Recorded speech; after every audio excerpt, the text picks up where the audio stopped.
রাত তখন প্রায় 2টা। চারদিকে একদম নিস্তব্ধ। গাইবান্ধার এক গ্রামের শেষ মাথায় একটা পুরনো টিনশেড ঘর। অনেক দিন ধরে কেউ সেখানে থাকে না। লোকজন বলে ওখানে কিছু আছে। রাশেদ নামের এক ছেলে শহর থেকে এসে ওই ঘরটা ভাড়া নেয়। প্রথম রাতে কিছুই হয়নি, কিন্তু রাতের শেষ দিকে সে হঠাৎ অনুভব করল তার পাশে কেউ বসে আছে।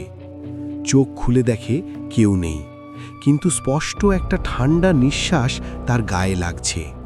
সে ভয় পেয়ে যায়, কিন্তু নিজেকে বোঝায় হয়তো মনের ভুল। দ্বিতীয় রাতটা ছিল অন্যরকম। সে ঘুমের মধ্যে একটা স্বপ্ন দেখে। একটা মেয়ে, খুব সুন্দর, সাদা কাপড় পরে আছে, লম্বা চুল, কিন্তু চোখ দুটো অদ্ভুত।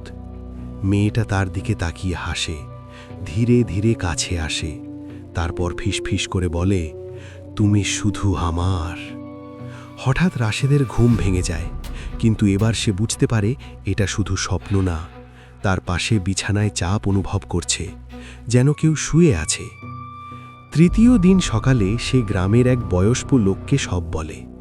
লোকটা কিছুক্ষণ চুপ থেকে বলে, তুই যে ঘরে থাকিস সেখানে আগে এক জিন থাকত। সে মানুষের প্রেমে পড়ত, কিন্তু কেউ তার সাথে বেশি দিন থাকতে পারত না। রাশেদ এসব বিশ্বাস করে না, কিন্তু রাত নামার সাথে সাথে তার ভয় বাড়তে থাকে। চতুর্থ রাতে সে জেগে থাকার সিদ্ধান্ত নেয়। রাত বাড়তে থাকে, 1টা, 2টা, তারপর হঠাৎ দরজাটা নিজে নিজে খুলে যায়। একটা ঠান্ডা বাতাস ঢুকে পড়ে ঘরের ভিতর। রাশেদ স্থির হয়ে বসে থাকে। তারপর সে দেখতে পায় ঘরের কোণে একটা ছায়া ধীরে ধীরে মানুষের আকার নিচ্ছে। সেই মেয়েটা, কিন্তু এবার সে আগের মতো সুন্দর না। তার চোখ লাল, মুখে অদ্ভুত হাসি। মেয়েটা ধীরে ধীরে তার দিকে এগিয়ে আসে, বলে, আমি তোমাকে বেছে নিয়েছি, তুমি আমার।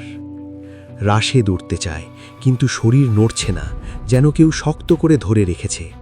মেয়েটা তার খুব কাছে এসে কানে ফিসফিস করে বলে, মানুষের সাথে আমার আগে সম্পর্ক ছিল, কিন্তু তারা কেউ বাঁচেনি। এই কথা শুনে রাশেদের শরীর ঠান্ডা হয়ে যায়। পরদিন সে গ্রামের ইমামের কাছে যায়। সব শুনে ইমাম বলে, আজ রাতটাই শেষ, হয় তুই বাঁচবি, না হয় ও তোরে নিয়ে যাবে। রাতে ইমাম কিছু দোয়া পড়ে তাকে দেয়। রাত 3টার দিকে হঠাৎ ঘরের ভেতর ঝড়ের মতো শব্দ শুরু হয়। দরজা জানালা কাঁপতে থাকে। হঠাৎ সেই মেয়েটা আবার দেখা দেয়, কিন্তু এবার তার চেহারা ভয়ঙ্কর। চুল উড়ছে, চোখ আগুনের মতো। সে চিৎকার করে বলে, তুই আমাকে ছাড়তে পারবি না। হঠাৎ রাশেদের পাশে রাখা দোয়া পড়া কাগজটা জ্বলে ওঠে। মেয়েটা চিৎকার দেয়, খুব ভয়ঙ্কর একটা আওয়াজ। তারপর সব চুপ। সকালে লোকজন এসে দেখে রাশেদ মেঝেতে পড়ে আছে, অচেতন কিন্তু বেঁচে আছে। সে ওই ঘর ছেড়ে চলে যায়, কিন্তু আসল ভয় তখনও শেষ হয়নি। কারণ শহরে যাওয়ার পরেও প্রতি রাতে সে একই স্বপ্ন দেখে। সেই মেয়েটা দাঁড়িয়ে থাকে দূরে, অন্ধকারে, হাসে আর ধীরে বলে, আমি এখনো আছি। শহরে আসার পর রাশেদ ভেবেছিল সব শেষ হয়ে গেছে, কিন্তু সে ভুল ছিল। প্রথম কয়েকদিন সব ঠিক ছিল, কিন্তু পঞ্চম রাত থেকে আবার শুরু হয়। রাত 2টো বাজলেই তার ঘুম ভেঙে যায়, কোনো কারণ ছাড়াই। চারদিকে নিস্তব্ধতা, কিন্তু তার মনে হয় কেউ যেন তাকে দেখছে। এক রাতে সে সাহস করে চোখ খোলা রাখে। হঠাৎ তার রুমের দরজা ধীরে ধীরে খুলে যায়, কিন্তু সমস্যা হলো সে তো দরজা লক করে ঘুমিয়েছিল। তার বুক ধড়ফড় করতে থাকে। তারপর সে শুনতে পায় সেই পরিচিত কণ্ঠ, তুমি ভেবেছ পালাতে পারবে। রাশেদের গলা শুকিয়ে যায়, সে কিছু বলতে পারে না। হঠাৎ তার বিছানার একপাশে চাপ পড়ে, ঠিক আগের মতোই। ধীরে ধীরে একটা অদৃশ্য হাত তার হাত ধরতে শুরু করে, বরফের মতো ঠান্ডা। সে চিৎকার করতে চায়, কিন্তু গলা দিয়ে শব্দ বের হয় না। মেয়েটা ফিসফিস করে বলে, তুমি আমার, অন্য কোথাও যেতে পারবে না। পরদিন সকালে রাশেদ উঠে দেখে তার হাতে নখের দাগ, স্পষ্ট, যেন কেউ শক্ত করে ধরেছিল। সে ভয় পেয়ে এক হুজুরের কাছে যায় শহরে, সব খুলে বলে। হুজুর কিছুক্ষণ চুপ থেকে বলে, এটা সাধারণ কিছু না, ও তোমার সাথে বন্ধন করে ফেলেছে। রাশেদ কাঁপতে থাকে, এখন কি করব? হুজুর বলে, আজ রাতেই ও আবার আসবে, তুমি ভয় পেলে শেষ। সেই রাতে রাশেদ একা রুমে বসে থাকে। ঘড়িতে 2টো বাজতেই বাতাস ঠান্ডা হয়ে যায়, লাইট নিজে নিজে নিভে যায়, পুরো রুম অন্ধকার। তারপর আয়নার সামনে একটা ছায়া দেখা যায়। ধীরে ধীরে সেই ছায়া রূপ নেয়, সেই মেয়েটা। কিন্তু এবার তার চেহারা অর্ধেক সুন্দর, অর্ধেক পচা। এক চোখ স্বাভাবিক, আরেক চোখ একদম কালো। সে হাসে, তুমি আমাকে ভুলে যাচ্ছ, এটা আমি সহ্য করব না। রাশেদ কাঁপতে কাঁপতে বলে, তুমি আমাকে কেন ছাড়ছ না? মেয়েটা হঠাৎ রেগে যায়, তার চুল হাওয়ার মতো উড়তে থাকে। সে চিৎকার করে বলে, কারণ তুমি আমার স্বামী। হঠাৎ রাশেদ অনুভব করে তার গলা কেউ চেপে ধরেছে। সে শ্বাস নিতে পারছে না। ঠিক তখনই হুজুর দেওয়া তাবিজটা তার গলা থেকে পড়ে যায়। মেয়েটা থেমে যায়, ধীরে ধীরে পেছনে সরে যায়, তার চোখে আগুনের মতো রাগ। সে বলে, ঠিক আছে, এখন না, কিন্তু তুমি আমার কাছেই ফিরবে।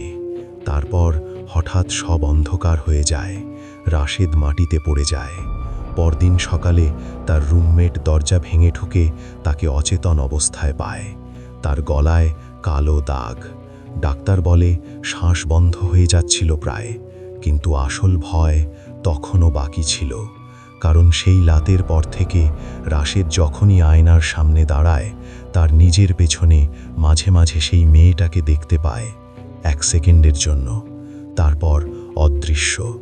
আর প্রতিদিন রাতে একই কথা শোনে, বয়স আমি এখন আর এখনো স্বাভাবিক তোমার নেই। সাথে আছি। দিনের বেলায় সে ঠিক থাকে, কিন্তু রাত নামলেই সব বদলে যায়। সে আয়নার সামনে দাঁড়াতে ভয় পায়, কারণ সে জানে কখনো না কখনো আবার ওকে দেখবে। এক রাতে সে ঠিক করে আজ আয়নার সামনে দাঁড়িয়ে থাকবে, দেখবে আসলেই কি হচ্ছে। রাত 2টো বাজে, পুরো রুম নিস্তব্ধ। সে ধীরে ধীরে আয়নার সামনে দাঁড়ায়। প্রথমে কিছুই না, তারপর হঠাৎ তার পেছনে একটা ছায়া দেখা যায়। রাশেদের বুক কেঁপে ওঠে। সে ঘুরে তাকায়, কেউ নেই। আবার আয়নার দিকে তাকায়। এবার স্পষ্ট দেখা যায় সেই মেয়েটা তার ঠিক পেছনে দাঁড়িয়ে। চোখ দুটো একদম কালো, মুখে হালকা হাসি। কিন্তু সমস্যা হলো রাশেদ আয়নায় দেখছে, কিন্তু পিছনে ঘুরলে কেউ নেই। মেয়েটা আয়নার ভিতর থেকেই কথা বলে, তুমি আমাকে দেখতে পাচ্ছ, মানে তুমি এখন আমার জগতে ঢুকে গেছো। রাশেদের শরীর ঠান্ডা হয়ে যায়। সে পেছনে সরে যেতে চায়, কিন্তু তার পা নড়ছে না। হঠাৎ আয়নার ভিতরের মেয়েটা হাত বাড়ায়, আর অবিশ্বাস্যভাবে তার হাত আয়না থেকে বের হয়ে আসে। বরফের মতো ঠান্ডা হাত রাশেদের গাল ছুঁয়ে যায়। রাশেদ চিৎকার করতে পারে না। মেয়েটা ধীরে বলে, এখন সময় হয়ে গেছে, তুমি পুরোপুরি আমার হবে। পরদিন সকালে রাশেদ তার বন্ধুকে সব বলে। বন্ধু প্রথমে বিশ্বাস করে না, তখন রাশেদ তাকে বলে, আজ রাতে থাক, সব দেখবি। সেই রাতে তারা দুজন একসাথে থাকে। রাত 2টো বাজতেই ঘরের লাইট হঠাৎ টিম টিম করতে শুরু করে। বন্ধু ভয় পেয়ে বলে, এইটা কি? রাশেদ কিছু বলে না, শুধু আয়নার দিকে তাকিয়ে থাকে। হঠাৎ আয়নার ভিতর আবার সেই মেয়েটা দেখা যায়, কিন্তু এবার শুধু রাশেদ না, তার বন্ধুও দেখতে পায়। বন্ধু চিৎকার দিয়ে ওঠে, এইটা কি জিনিস? মেয়েটা ধীরে ধীরে হাসে, তারপর বলে, এবার তুমি একা না, আরেকজন এসেছে।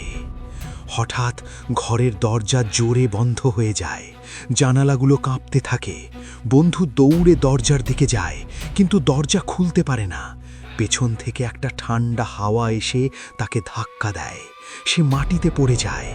রাশেদ দেখছে মেয়েটা আয়না থেকে বের হয়ে পুরো রুমে দাঁড়িয়ে আছে। তার পা মাটিতে ছোঁয়া না, একটু ওপরে ভাসছে, চুলগুলো এলোমেলো, চোখ পুরো কালো। মেয়েটা ধীরে ধীরে বন্ধুর দিকে এগিয়ে যায়। বন্ধু কাঁদতে থাকে, আমাকে ছাড়ো। মেয়েটা হেসে বলে, তুমি ওর সাথে এসেছো, এখন তুমি ওর অংশ। হঠাৎ বন্ধুর গলা চেপে ধরে।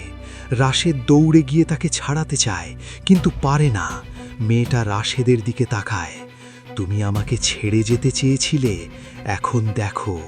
হঠাৎ সব লাইট নিভে যায়, একটা ভয়ঙ্কর চিৎকার শোনা যায়, তারপর সম্পূর্ণ নীরবতা।